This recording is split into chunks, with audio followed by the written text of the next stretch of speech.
Well, they finally did it. They did it. They finally indicted Donald Trump. It's the thing that they have been seeking for years on end, basically since 2015, when Donald Trump decided that he was going to run for the presidency. Certainly since he actually won the presidency in 2016, the left has been foaming at the mouth, seeking the day when Donald Trump would be frog-marched into a police precinct somewhere and then thrown in jail. And many prosecutors all over the nation have been aiming at this for a long time, but it was only Alvin Bragg, the brave and true, the guy who won't prosecute like any crime in New York, but he definitely will prosecute a supposed misdemeanor that happened back in 2015. That guy, well, he is going for it. The grand jury yesterday finally decided they would go forward with the indictment of Donald Trump. Alvin Bragg tweeted out, quote, "This evening, we contacted Mr. Trump's attorney to coordinate his surrender to the Manhattan DA's office for arraignment on a Supreme Court indictment, which remains under seal. Guidance will be provided when the arraignment date is selected." According to the New York Times, Trump's indictment comes on as many as 34 charges of falsifications of business record. Now, here's the thing. These charges, the falsification of business record charge, that's a misdemeanor. In order to elevate that to a felony, so as to escape the statute of limitations, and so as to effectuate probably an arrest, in order for any of that to happen, they have to tie that to a campaign finance violation.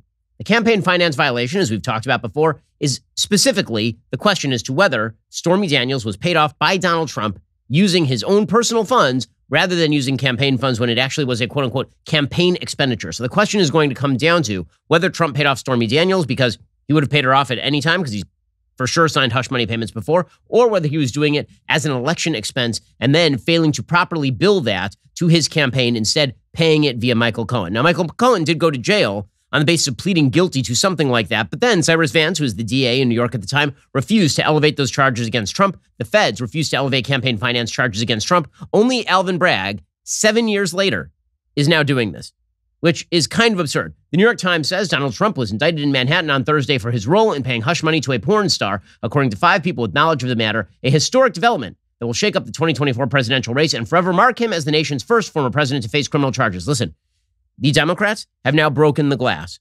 And they broke glass in case of emergency. And now that glass is broken, it's going to be very hard to put it back together because here's the deal. Democrats do this all the time. They take a step that is absolutely unprecedented in American history. Say, kill the filibuster for judicial nominees. And not very long afterward, that entire process boomerangs around on them and Republicans are ramming through Supreme Court nominees with 51 votes. Well, if you think this is the last time you're going to see a former president indicted, you got another thing coming. Now that Democrats have made clear that they are willing to go after a former president on the flimsiest of charges, and again, we'll get to how flimsy these charges are in just 1 second, you can just expect there will be politically motivated prosecutors on every side of the aisle going after everybody's favorite politicians. So we have now entered an era in which the opposition is basically under threat of legal indictment at all times. According to the New York Times, on Thursday evening, after news of the charges had been widely reported, the DA's office confirmed that Trump had been indicted and that prosecutors had contacted Trump's attorney to coordinate his surrender. 3 people with knowledge of the matter said Trump was expected to turn himself in and face arraignment early next week, at which point the specific charges would be unsealed.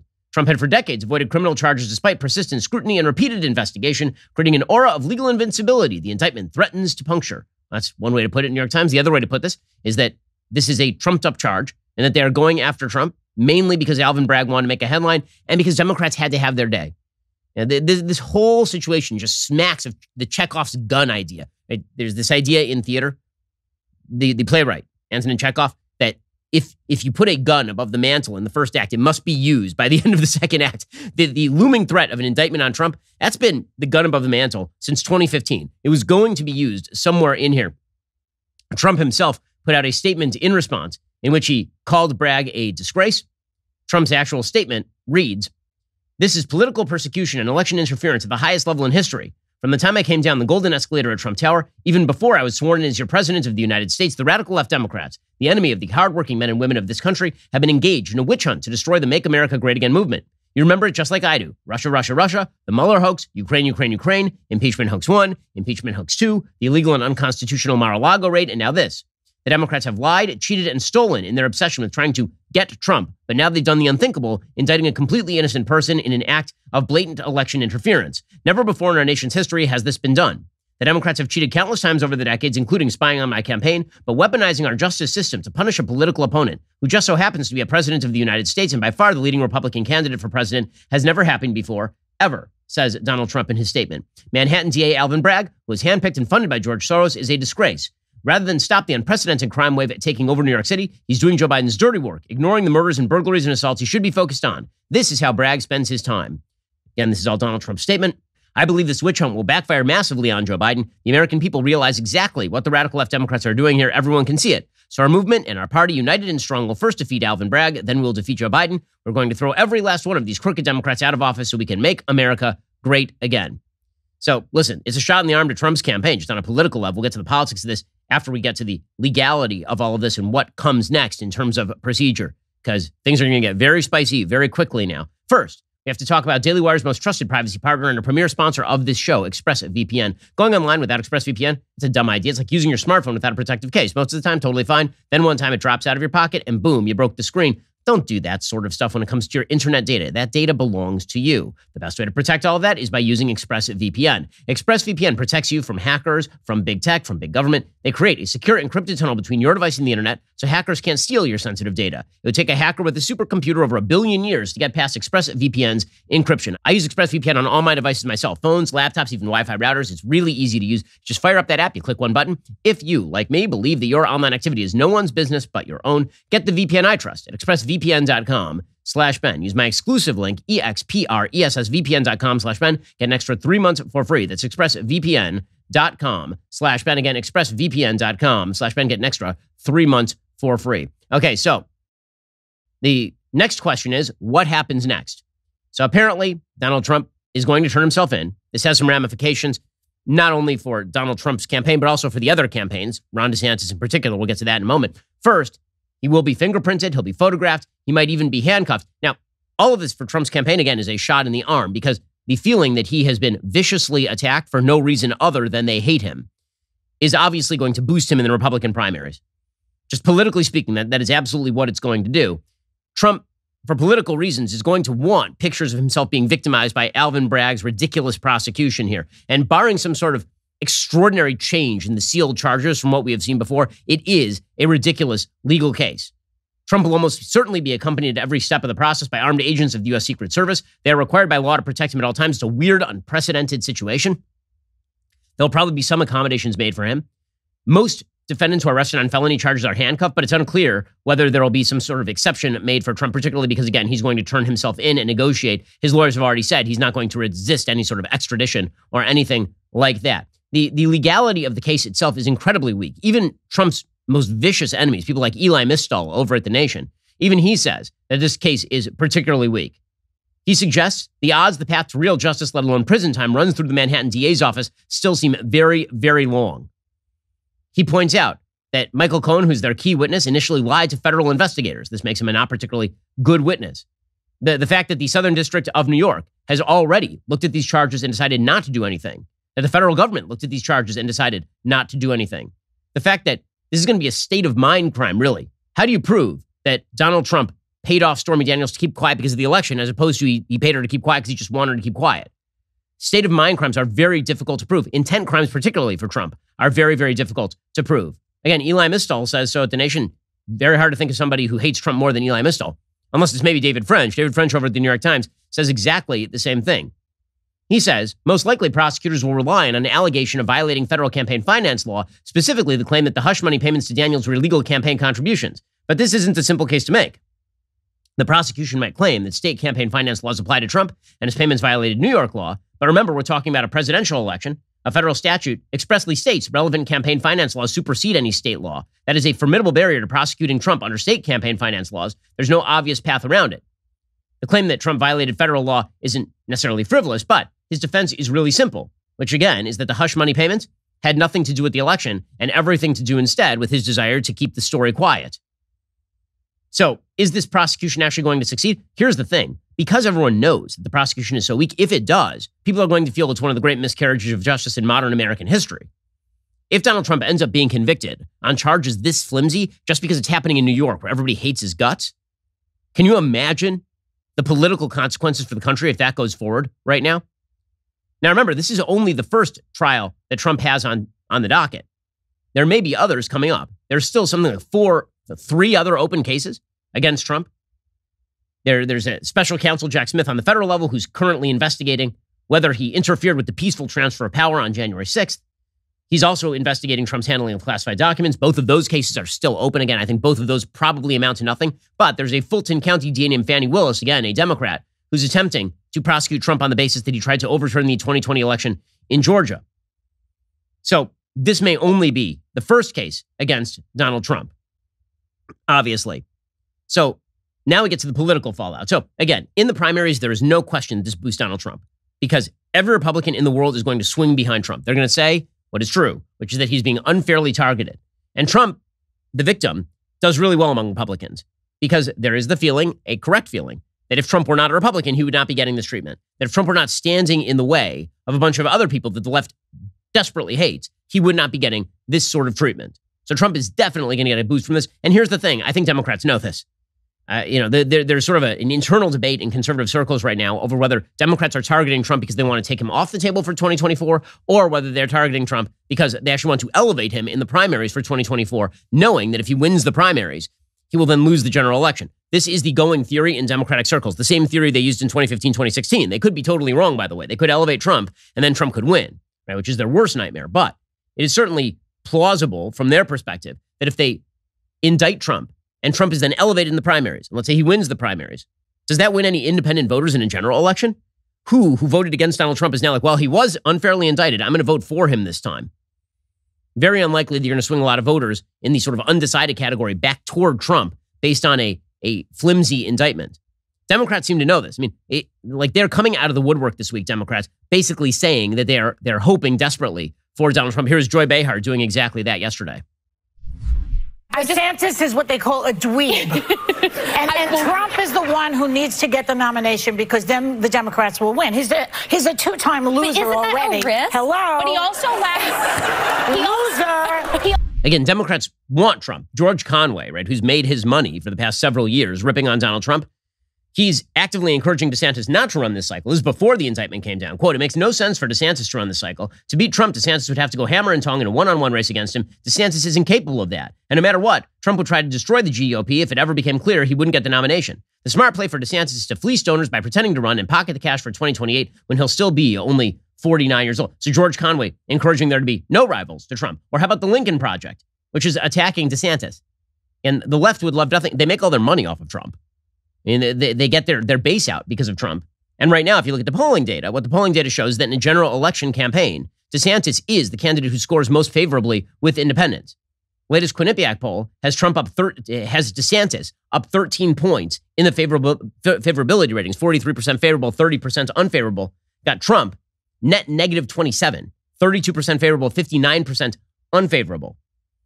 So there's every reason to think that one reason Democrats may be very happy with this indictment is specifically because it elevates Donald Trump, which brings up the question of how exactly is Ron DeSantis responding to this? Because we saw that Ron DeSantis sort of botched his first iteration of this particular question a couple of weeks ago when Trump suggested that he was going to be indicted. And DeSantis said that while the indictment was unfair, he then talked about paying hush money to porn stars, and it looked as though he was taking kind of shots at Trump while the left was attacking him. Well, now DeSantis has a second bite at the apple, and he learned something for the first go-around. We'll get to that in just 1 second. First, let's talk about the fact that it's very difficult to get the fruits and vegetables that you need on a daily basis. So I've been traveling a lot. I was just in Rome, so you're always on the go. And what that means is that it's very difficult to get the allotted amount of nutrients that you need. This is why I'm a huge fan of Balance of Nature. Balance of Nature fruits and veggies are the best way to make sure that you're getting essential nutritional ingredients every single day. Their capsules are packed with 100% whole food you can take at any time. Balance of Nature uses a cold vacuum process that preserves the natural phytonutrients in 16 whole fruits and 15 whole vegetables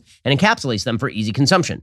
Balance of Nature sent a bunch of their product down to the studio for my team to try. They've all been taking them. I've been taking them as well because thank God they're kosher. Go to balanceofnature.com. Use promo code Shapiro for 35% off your first order as a preferred customer. That's balanceofnature.com. Promo code Shapiro. Get 35% off your first preferred order. Balanceofnature.com. Again, it's helping me stay healthier. It'll help you stay healthier too. Hard to get all those vegetables and fruits in. So use Balance of Nature as a supplement. Go to balanceofnature.com. Use promo code Shapiro for 35% off your first order as a preferred customer today. Okay, so Ron DeSantis is now responding to the indictment. He's doing so with alacrity and aggressiveness because, again, last time this happened, he wasn't fast enough off the mark. This time, within an hour of the news coming down, he tweeted out, the weaponization of the legal system to advance a political agenda turns the rule of law on its head. It's un-American. The Soros-backed Manhattan district attorney has consistently bent the law to downgrade felonies and to excuse criminal misconduct. Yet now he's stretching the law to target a political opponent. Florida will not assist in an extradition request given the questionable circumstances at issue with this Soros-backed Manhattan prosecutor and his political agenda. So that doesn't mean that Ron DeSantis is going to send people out to Mar-a-Lago and block federal arresting officers from getting into Mar-a-Lago, or that he even has the ability to do that. He's sort of limited in what he can do here. Basically, the standard method for extradition. Now, again, all of this is kind of a moot point because the prediction is that Trump is going to go to New York and just turn himself in. He actually doesn't want to be seen being dragged out of Mar-a-Lago bodily. That's not a particularly good look. It makes him look weak. Instead, he's going to turn himself in New York, say, I'm innocent, and proclaim that this is all a witch hunt, which it is. Okay, but let's say that he were to take the radical path of attempting to avoid extradition. Well, the process of extradition, DeSantis has some say, but not total say. Under Article 4, Section 2 of the Constitution, states are supposed to extradite people who are guilty of crime or who have been accused of crimes in other states to the states where they are being accused. I mean, that's just pure Article 4, Section 2. But there are certain procedures that DeSantis could theoretically use to slow the process. So, for example, the standard method for interstate extradition in Florida is basically the governor of New York would write to DeSantis, Kathy Hochul would write to DeSantis with a form signed by Alvin Bragg, including a copy of the indictment. And then DeSantis would have to make sure the indictment is valid before ordering Trump's extradition from Florida. Now, making sure it's valid, that can be read in one of two ways. One is he just looks and sees that it's facially valid, like all the blanks are filled in properly. The other is that he actually reinvestigates the case and determines that the indictment isn't just a show trial or whatever. Now, he could theoretically do that, but in the end, that's going to be adjudicated by a judge, not by Ron DeSantis. He doesn't actually have the power to fully stop an extradition. He could theoretically delay the extradition. Theoretically, he could ask his legal affairs officer or a prosecutor to review the extradition demand and write a report on it. If the extradition demand were legal, he would have to sign it within another 60 days. But again, I don't think any of this is going to happen. I think it's a smart political move for DeSantis to say that he's going to do this without actually having to do it. Certainly, if he had not been fast off the mark again, Trump would have attacked him for that, and that would have been a smack against DeSantis that scored. Because again, one of the things that Trump is trying to suggest is that DeSantis is insufficiently fighting the left, which is an absurd contention, but it is Trump's major line of attack against DeSantis in the 2024 race. So what is the effect of all this going to be? Well, again, for Trump in the primaries, it's great. For Trump in the primaries, he's going to zoom in the polls because Republicans are going to rally around the Trump. There will be a rally around the. Now, will that last long enough to get him all the way through the primaries? I mean, it's only March of 2023. So it's doubtful that that's going to last long enough to actually get him all the way through the primaries. But there's no question that at this point, he is certainly the very strong frontrunner in the presidential race. And as I say before, that may have played into the entire math that Democrats are doing here. See, I don't think that Democrats, when it comes to this stuff, are completely stupid. I think they're corrupt. I think what they're doing is wrong. But I think that they're smart enough to realize what they are doing. And as I say before, are they trying to take Trump off the table, or are they very much trying to elevate Trump inside the Republican Party with exactly the same issue that will hurt him with independents in a general election? It seems to me it's probably the latter, could be the former. In any case, they may get for more than they bargained for here, because as it turns out, maybe Americans don't actually like when you trump up charges against a former president of the United States. Now, again, the precedent that's being set here is absolutely insane. And I promise you, there will be retaliation from the other side, because we are no longer in an era where Democrats can break all the rules and then expect Marcus of Queensberry rules to apply for their opponents. Joe Biden will be indicted by someone. Somebody will come up with an indictment, a rationale for indictment, and they will indict him, either while he's president or after he's president. There will now be a significant push by Republicans in positions of power to go after political opponents using the methods of law. If Democrats are going to do this, some mutually assured destruction has to be created. And what Alvin Bragg is doing here is really, really dangerous stuff. Indicting a former president of the United States on charges that are not clear-cut and open and shut is a wild, radical risk. I mean, he's going to have to prove a lot more than he's proved so far. If what we've heard so far is reflective of what the underlying case is going to be here, then he has just opened a Pandora's box that's going to be almost impossible to close. He's exacerbating the massive divide in American life that separates American from American. We all like to believe that there is a rule of law and that people aren't going to just be brought up on charges because they're members of the wrong party. That faith is fading really, really quickly. Honestly, if Joe Biden actually wanted to help achieve the unity that he preaches about so much, he would actually tell Alvin Bragg to cut this out. But very doubtful that Joe Biden is going to get involved at all, obviously. Okay, in just 1 second, speaking of the country coming apart, we are now seeing insurrections, new insurrections, not January 6th, the good kind of insurrections, according to the media. We'll get to that momentarily. First, all this may keep you up at night, and politics is a rough business. Things seem to be getting weirder and stranger and more dangerous. Well, I still need to get my sleep, and this is why I rely on Boll and Branch sheets. I got to tell you, I was just on the road, didn't sleep all that great. One reason, I did not have my Boll and Branch sheets. Boll and Branch sheets are made from the finest 100% organic cotton threads on earth. They feel buttery to the touch. They're super breathable. They're perfect for both cooler and warmer months. Their signature hem sheets were made with threads so luxurious that 4 U.S. presidents have slept in them. Boll and Branch sheets actually soften with every wash cycle. They're made without pesticides, formaldehyde, or other harsh chemicals. Best of all, Boll and Branch gives you a 30-night risk-free trial with free shipping and returns on all orders, but you're not going to want to return them. I'm not aware of anyone who has. I know lots of people who have Boll and Branch.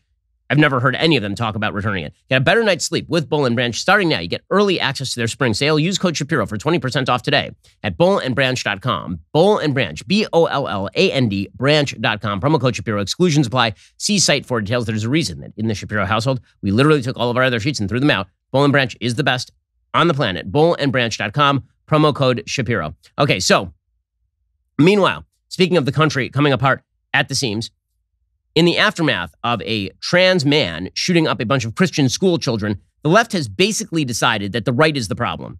So just to get this absolutely straight, the left-wing narrative is that when a purported right-wing insane person commits some act of violence, the entire right must answer for it.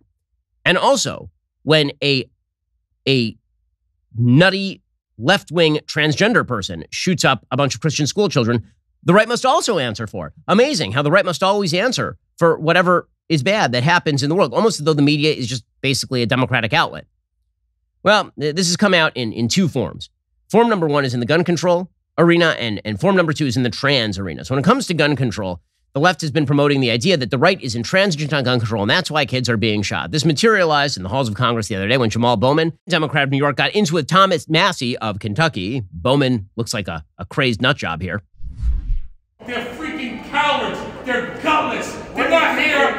I'm talking about gun violence. You know, there's never been I'm talking about gun violence. in a school that allows teachers to carry. Carry guns? You think would you more guns lead to more death? More guns lead to more death. Look at the data. You're not looking at any data. You're carrying the water for the gun lobby.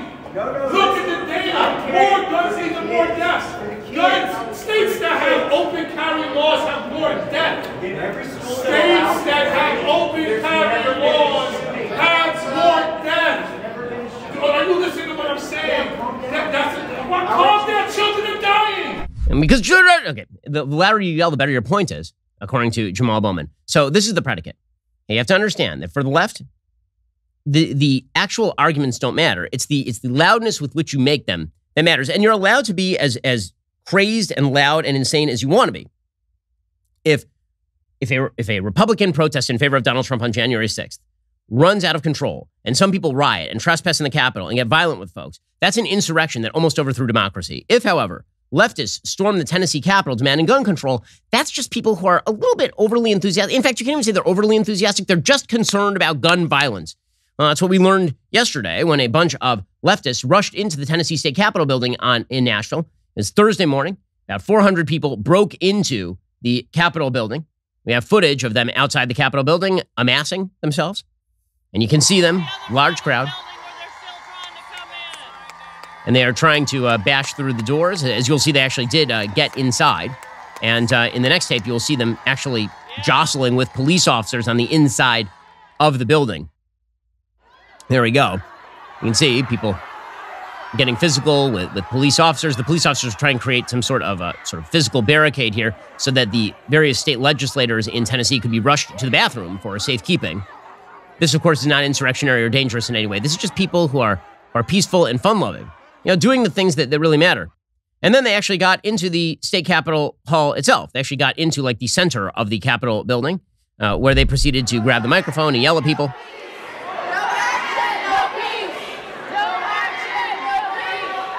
But this is all okay, guys. It's not a big deal at all. See, this is the rule. The rule is that when leftists trespass on state property illegally, then that is just because they are good, wonderful people.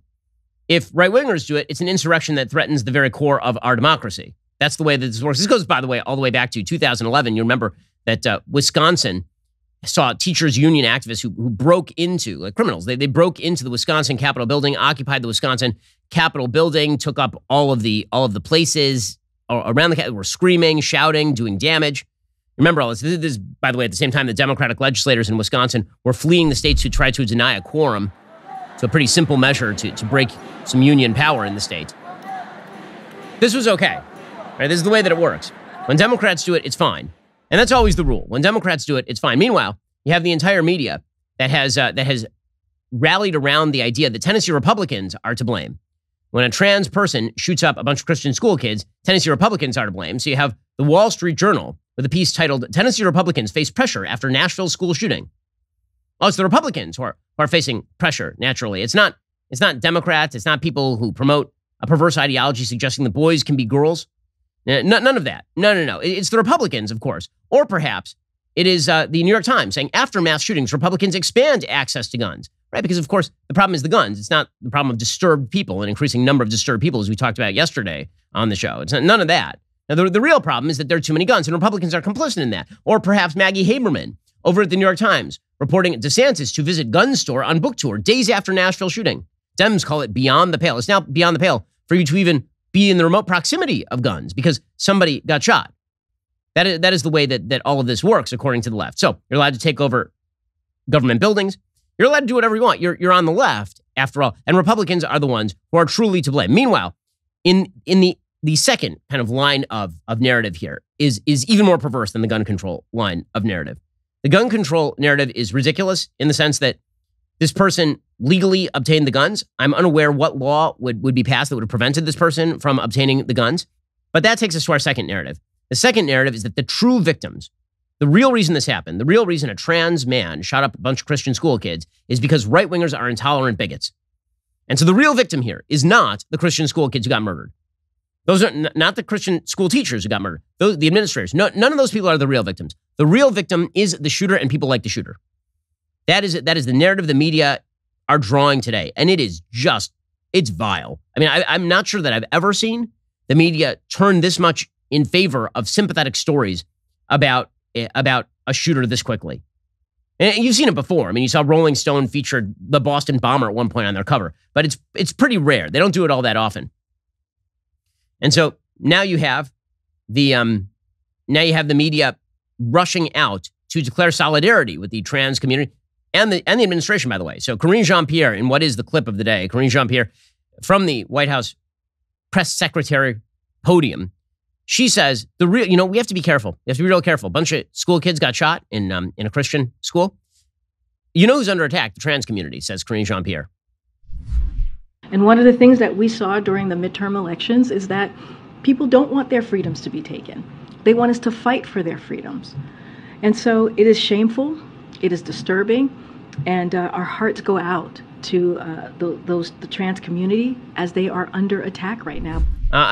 There's some other people who are literally under attack. Actually, they're dead. The people who were shot by a member of the trans community, those people are dead. It would be amazing if this administration could muster even one smidgen of the sympathy that they have for the supposed trans people who are under vast assault, for the people who actually are dead, including children. That might be nice. Like these are supposed to be the apex sympathy creatures, and yet they can't seem to muster any sympathy at all. Remember Joe Biden out there suggesting that this shouldn't be investigated as a hate crime, because after all, Josh Hawley says it should be investigated as a hate crime, or Joe Biden opening up his presser about this particular shooting by joking about eating ice cream. Weird how the sympathy just dries up immediately when the shooter happens to be somebody who has ideological kinship with a lot of left-wing causes. That's an amazing clip. Karine Jean-Pierre, literally a trans person shot a bunch of kids at a Christian school for what appear to be ideologically motivated reasons. And the immediate response of the entire media is, well, obviously the real victims are trans people. In fact, Joe Biden put out a statement on Thursday morning, just a couple of days after, again, a trans man shot up a bunch of school kids, saying, it's for the Transgender Day of Visibility. Quote, transgender Americans shape our nation's soul, proudly serving the military, curing deadly diseases, holding elected office, running thriving businesses. Today, too many transgender Americans are still denied rights and freedoms. A wave of discriminatory state laws is targeting trans youth, terrifying families, hurting kids who are not hurting anyone. Well, I can think of some kids who were murdered and weren't hurting anyone. But that doesn't fit your narrative. does it. And again, this ties more broadly into that same exact symptom that we saw with regard to gun control activists taking over buildings. If trans activists take over buildings, that's also okay. So in Kentucky, there was a vote on banning transgender mutilation of children. And the governor had vetoed it, and then the Kentucky legislature passed it over the veto. Well, trans activists took over the Kentucky Capitol, and they trespassed. A bunch of them were arrested. But this was considered not only fine, but good by the media. Here's some of the footage of trans activists at the Kentucky Capitol.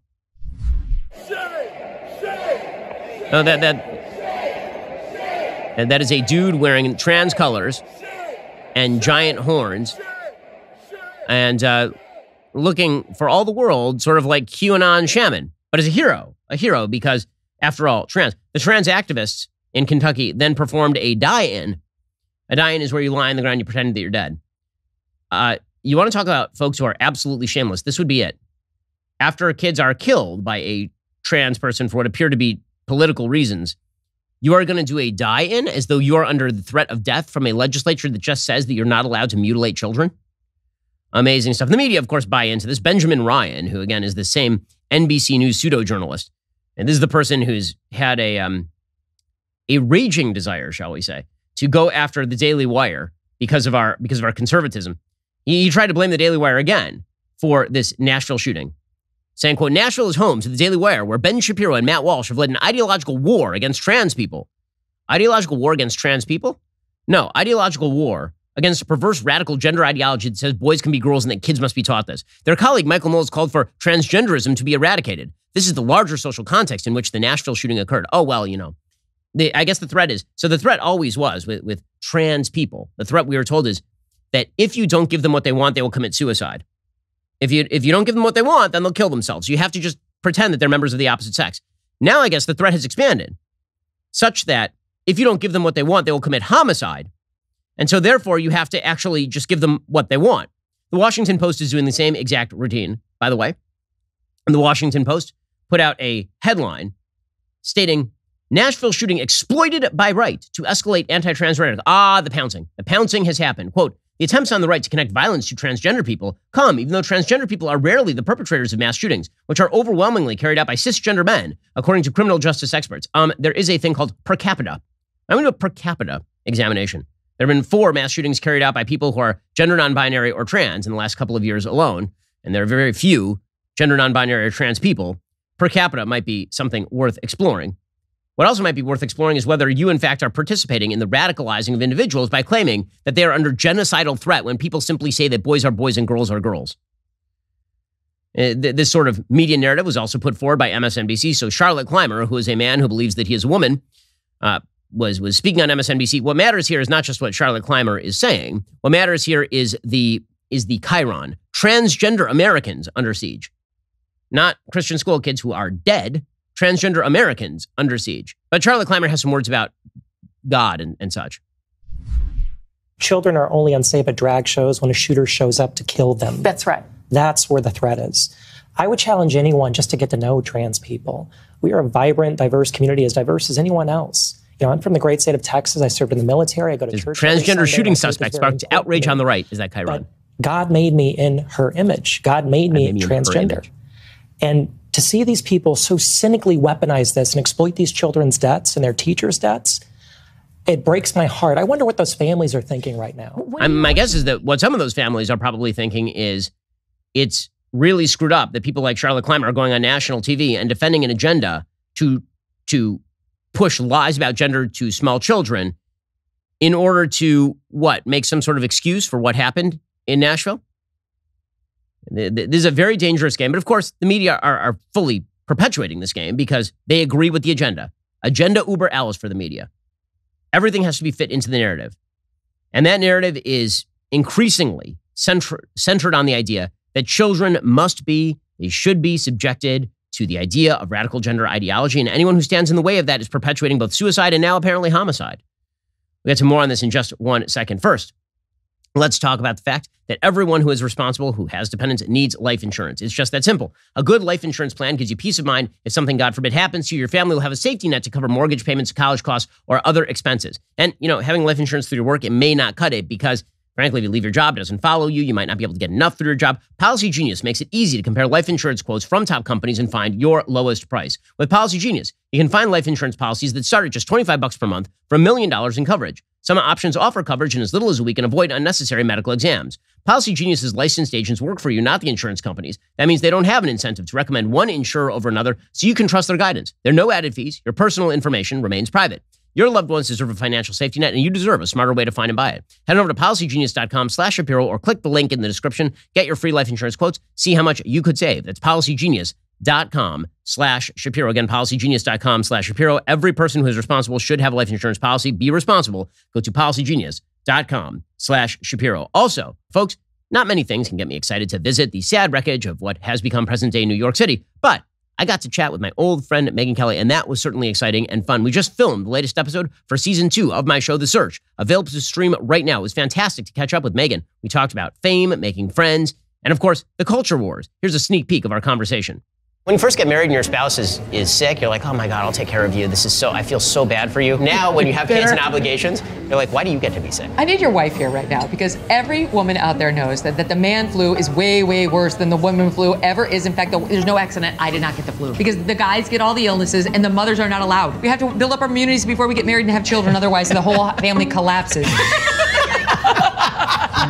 To watch this episode and all the episodes of The Search is One was particularly fun, including our latest episode with comedian Russell Brand. Become a Daily Wire Plus member today. Get instant access to the entire Daily Wire Plus library of shows, movies, documentaries, upcoming kids content, and more. Just head on over to dailywireplus.com and get started today.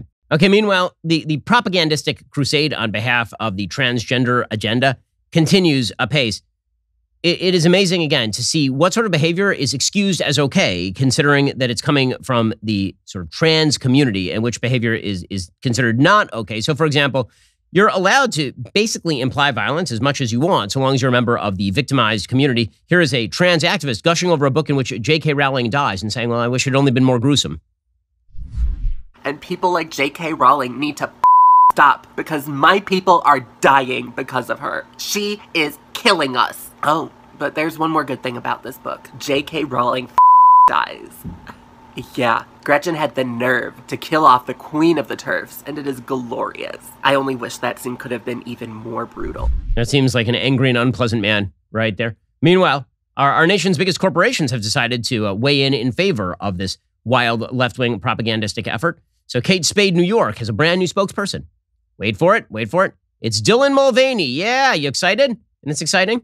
A person who has been a woman for 0 days, but claims to have been a woman for 1 year, is now getting mainstream fashion contracts to promote purses and dresses and such. Here is a parody of a woman pretending to be a woman so that actual women will buy products that don't look all that great on a man who pretends to be a woman.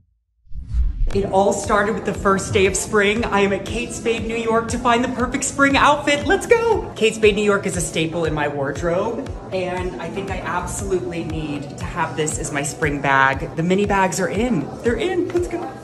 You know I love pink, and I think the bag will go great with this. Let's try her on. Let's not. You can always use another pair of heels, right?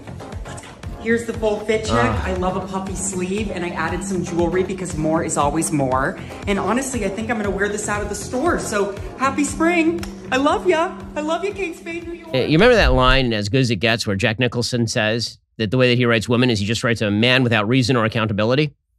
Remember that time? And how it was a joke then? That's literally how half of the American population now defines the word woman. The word woman is now a man without reason or accountability. That's like man plus crazy equals woman now. That's how far we have to. But again, it's a political cause. And in pursuit of that political cause, all is justified. Invading state capitol buildings, violence, threats of violence, all of it. And again, the implicit threat is if you don't go along with this, then bad things are going to happen. Bad things are going to happen, guys. Well, speaking of bad things happening, Russia has now arrested a Wall Street Journal reporter on spying charges. According to the Associated Press, Russia's security service arrested an American reporter for the Wall Street Journal on espionage charges. That's the first time a U.S. correspondent has been detained on spying accusations since the Cold War. The Wall Street Journal, for its part, denied the allegations and demanded his release. His name is Evan Gershkovich. He was 31 and detained in Russia's fourth largest city. Known by the acronym FSB, the service is a domestic security agency and main successor to the KGB. They are alleging that this reporter, quote, was acting on instructions from the American side to collect information about the activities of one of the enterprises of the Russian military-industrial complex that constitutes a state secret. The Wall Street Journal vehemently denies those allegations. They say they stand in solidarity with Evan and his family. Totally unclear what the Biden administration plans to do about this. They said that they'd spoken with both the Journal and Gershkovich's family. White House Press Secretary Karine Jean-Pierre, she condemned the arrest in the strongest terms and urged Americans to heed government warnings not to travel to Russia. So, great. I mean, apparently that's going to be enough, as we'll use a few strongly worded letters to get back our citizens. Jean-Pierre said, we've been very clear about Americans not going to Russia. It is not safe. Well, I mean, how are journalists supposed to cover things precisely? Antony Blinken, the Secretary of State, he said, in the strongest possible terms, we condemn the Kremlin's continued attempts to intimidate, repress, and punish journalists and civil society voices. Now, again, the Russians are saying that Gershkovich was looking at state secrets, and that he's currently now being held in custody until May 29th. At this point, this would be the second kind of high-profile American who's being held, presumably over the conflict with the United States by proxy over in Ukraine. The first was Brittany Griner, whom we traded for Victor Bout, the arms trafficker in one of the worst WNBA deals in WNBA history. Also the only WNBA deal anyone's ever paid attention to at all. But nonetheless, is there an actual plan to get Gershkovich back? Absolutely unclear at this point. Representative Jared Moskowitz, Democrat of Florida, he says, don't worry, Biden is going to be strong. He'll show that he won't be toyed with. And you said kidnapping an American. I assume you believe that Russia should release him immediately.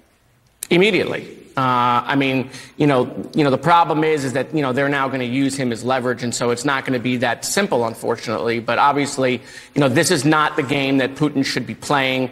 I think Joe Biden has shown that he's not someone who's going to be toyed with when it comes to these sort of things. And so, yes, for his family's sake, he should be released immediately. I sort of beg to differ. Actually, Joe Biden has shown that he is a person to be toyed with when it comes to taking American citizens hostage so that Russia can get, say, the world's most notorious arms dealer traded for a female basketball player who was once famous for having once dunked a basketball. Yes, I'm sure Russia is very, very intimidated at this point. Well, meanwhile, you hear me talk about being prepared for whatever life throws at you a lot on this show. And there are a lot of weird things happening in the world. Supply chain breakdowns, conflict in the Middle East, conflict in Ukraine. All of that stuff has an impact on sort of the way we live our daily lives. When those supply chains break down, you can't get the medicines that you need. Many of you take some kind of medication every day, or if you don't, you probably know somebody who does. Maybe you have a parent or grandparent who's on cholesterol medication or medication for diabetes, heart health, mental health, blood pressure. What would happen if you or your loved ones missed a day of medication or missed a week? This is why you have to have a supply of these medications available at your house. If you or someone you love takes any daily medication, you need to check out jacemedical.com/daily. Check and see if the medication you need is one of the dozens of medications Jase can provide in your own one-year backup supply. In addition to the regular supply you get from your pharmacy, you'll have up to 365 days worth of emergency storage of your daily medication. It's called Jase Daily. It will be available to the public in just a matter of weeks. It's a great thing to check out. Go check it out right now. Go to jacemedical.com/daily today to get on the wait list. That's jacemedical.com/daily, JASEmedical.com/daily. Meanwhile, as we look at the Biden administration suggests that it has all the strength and wherewithal to face down Vladimir Putin, we are now learning exactly what America's enemies think of Democrats, especially former Democrats. According to the Wall Street Journal, TikTok, which of course is a Chinese front group, they've now enlisted 3 heavyweights from American politics and business to advise it behind the scenes as the social media app tries to convince U.S. authorities it isn't beholden to the Chinese government. Now, you might think, well, I wonder which politicians or former politicians they're going to choose. Will they be right-wing or will they be left-wing? Let's think. Super hard. Oh, yeah, no, they're all left-wing. David Plouffe and Jim Messina, veterans of Barack Obama's presidential campaign, and Xenia Muka, the former longtime communications chief of Walt Disney Company, are now advising TikTok in their fight against efforts to ban it in the United States, according to people familiar with the roles. You mean Disney, which has done business with China, like in exactly the area where they are imprisoning Uyghur Muslims? And you mean David Plouffe and Jim Messina, Obama people? Weird that they would call upon top-level Democrats in order to try to lobby. Strange. If they saw the Democrats as true opponents, why are they going solely to Democrats to try and get other Democrats to do what they want them to do? That's so odd. It's so strange.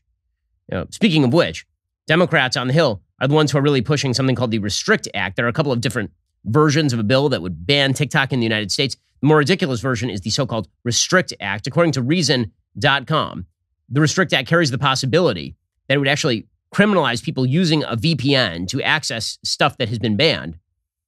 According to Senator Josh Hawley, he introduced one TikTok ban back in January. His bill would direct the president to use the International Emergency Economic Powers Act to block and prohibit all transactions and to prevent commercial operation of TikTok's parent company in the United States. But this new act, the Restrict Act, doesn't specifically mention TikTok or ByteDance. Instead, it grants the U.S. Secretary of Commerce broad power to, quote, identify, deter, disrupt, prevent, prohibit, investigate, or otherwise mitigate any risk arising from any covered transaction by any person or with respect to any property that the secretary determines to pose, quote, an undue or unacceptable risk in different areas. So that seems really, really broad. Like, what exactly are they trying to apply this to? It's certainly confusing.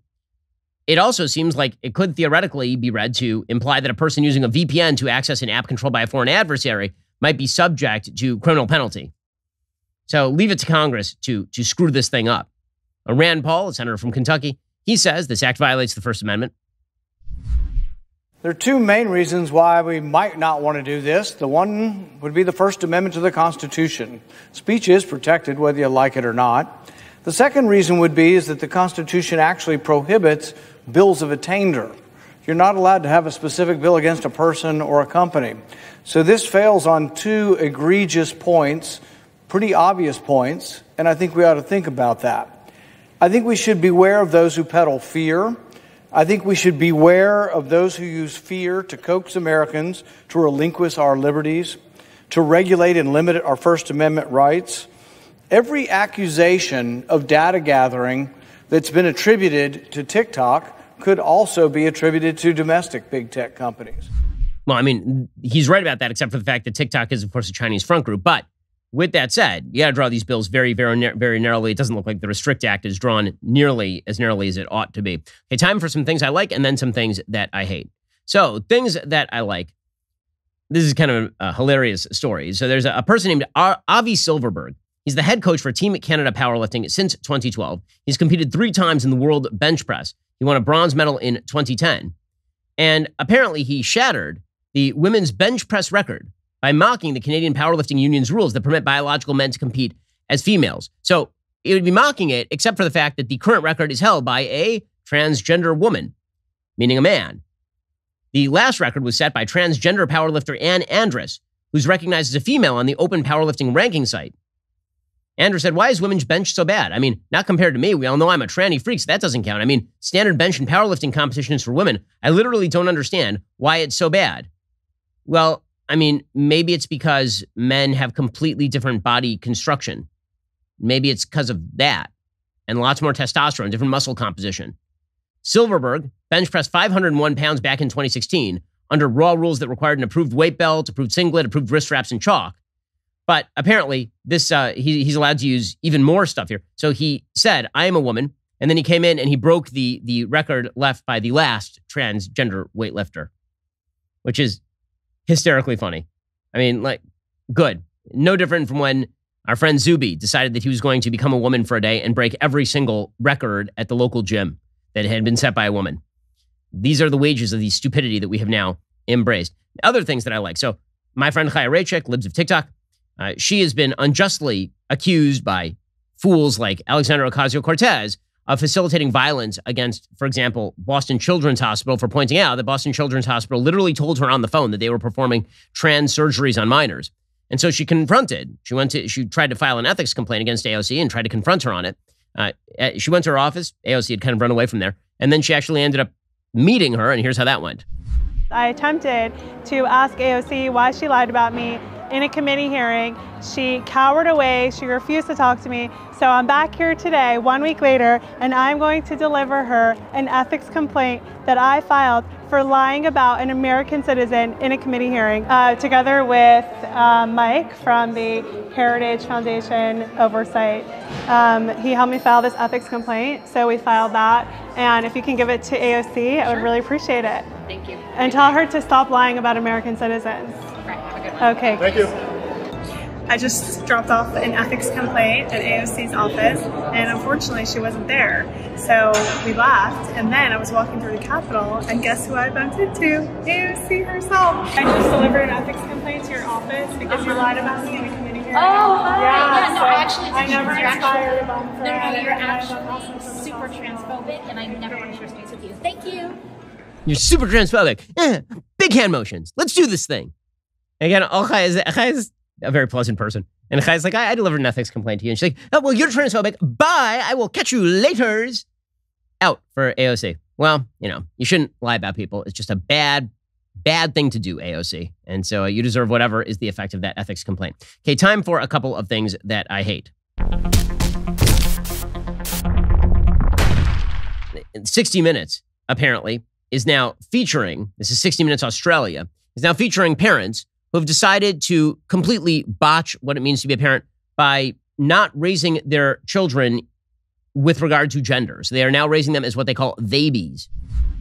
We didn't assign a gender at birth. Because you're a terrible person. Letting this little person be who they want to be. It is an experiment. What they're doing is unprecedented. And idiotic. And cruel. You can't tell what your gender is by looking at your body. What are some of the Yes, you biggest can. challenges? Strangers in the street have had quite a strong response. Why are you so obsessed? Why do you need to know?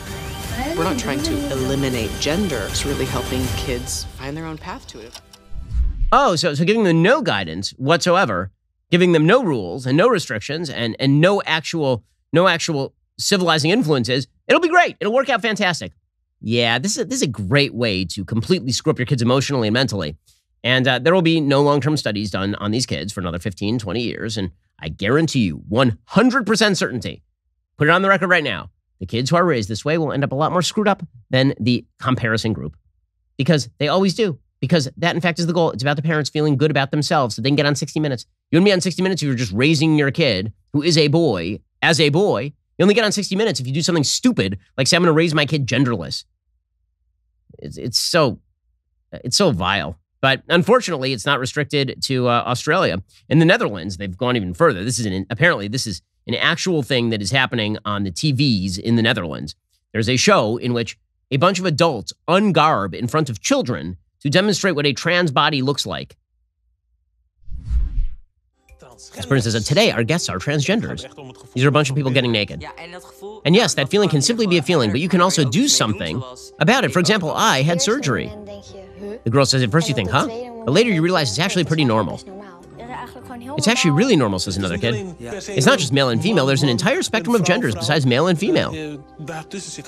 It's not. How did you feel after you had surgery? Do